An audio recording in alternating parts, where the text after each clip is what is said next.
I always think it's a kind of lost world. And the gorillas are lucky to live here. And we're all lucky to share it.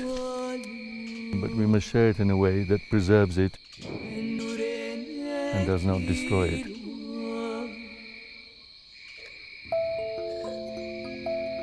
We've been looking forward to this assignment for some time now. It's not every day that you get to photograph and document great apes, specifically chimpanzees in a very remote part of Uganda.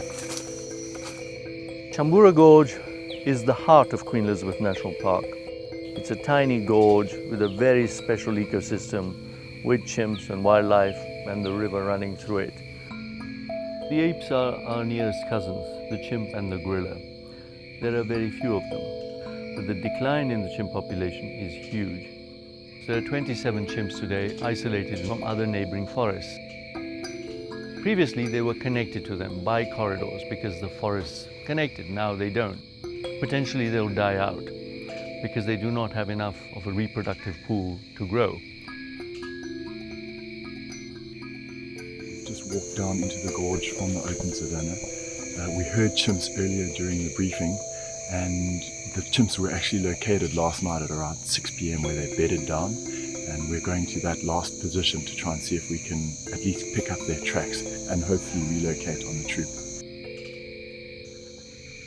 Pretty tough going. We spent a good 2 hours trying to track and locate these animals, and eventually we started hearing them call.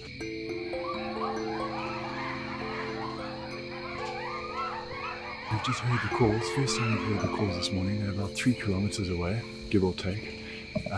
Quite an eerie sound to hear from a distance, but at the same time really exciting because we know these animals are close by.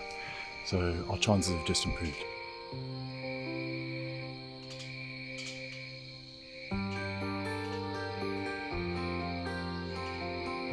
The gorge, I can say it is a hidden beauty.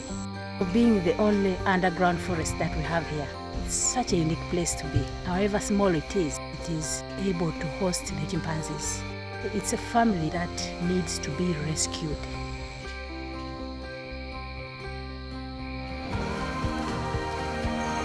This region is just absolutely pristine and really, really beautiful. Makes for a perfect habitat for these chimps that have been isolated here.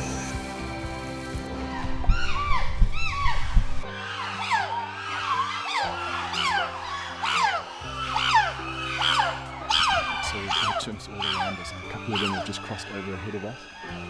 And just hearing those vocals and being so close to these animals, like, pretty unbelievable experience.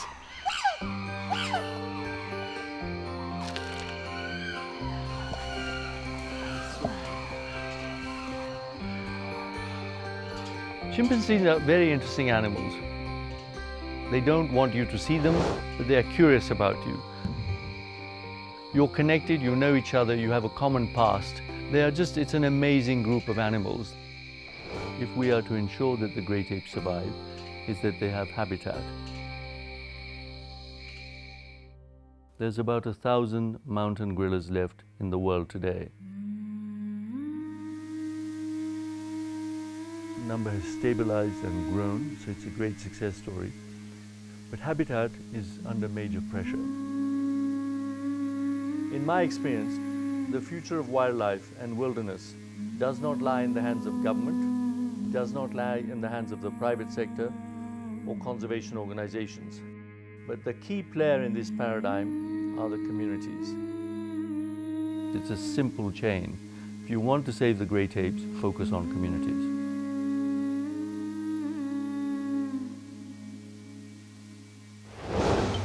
Every time you see a gorilla, it's a kind of a new beginning. It's a new experience. And it is magical because you're just sharing something of your past together.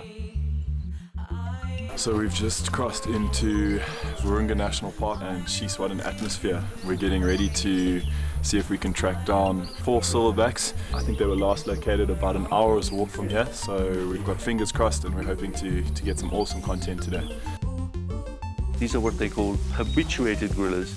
So they are carrying on with their life, and you're allowed to intrude in that for an hour in a controlled way.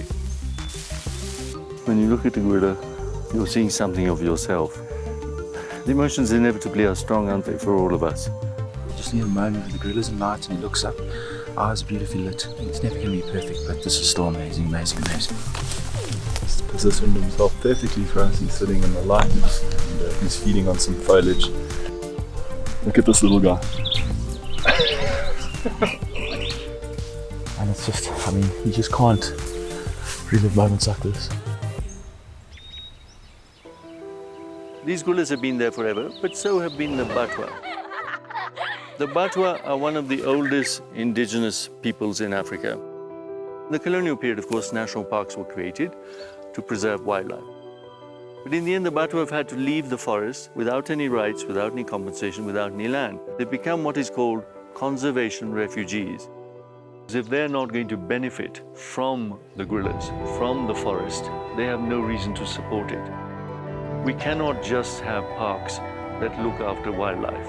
Somehow they must look after communities. This, I think, is a very important way of recognizing that humans also matter in the conservation chain. We have to ask ourselves, when you have special species like this, are we just going to let them disappear? Are we going to just let the forest disappear? Or are we going to make sure that for posterity we have this legacy?